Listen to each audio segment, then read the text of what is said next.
My name is Sean Bell. I'm a former Air Vice-Marshal in the Royal Air Force.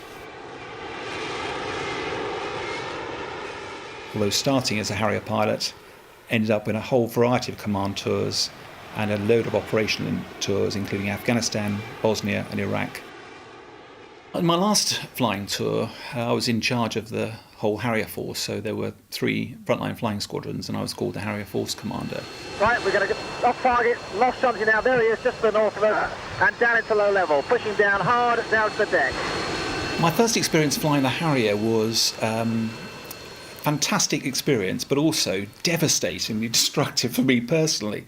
Really excited, jump in the back of this jet, and then for the next hour, I hadn't a clue what was going on.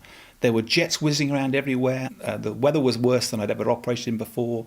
I didn't know where we were, I didn't know what we were doing. And we finally settled back and the instructor said to me, "Do you fancy hovering the jet?" And I thought, great, I'll get my hands on it. He settled the aircraft into a nice stable hover at about 100 feet. I took control and within 5 seconds the jet was all over the place. I was clearly incompetent.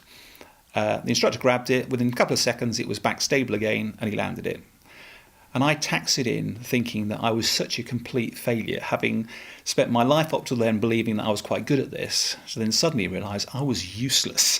When I went back from Germany, and I think probably quite a defining moment in my flying career, that jump from being confident that you are a good pilot to suddenly becoming aware that actually you were only 1 or 2 steps up the ladder of success.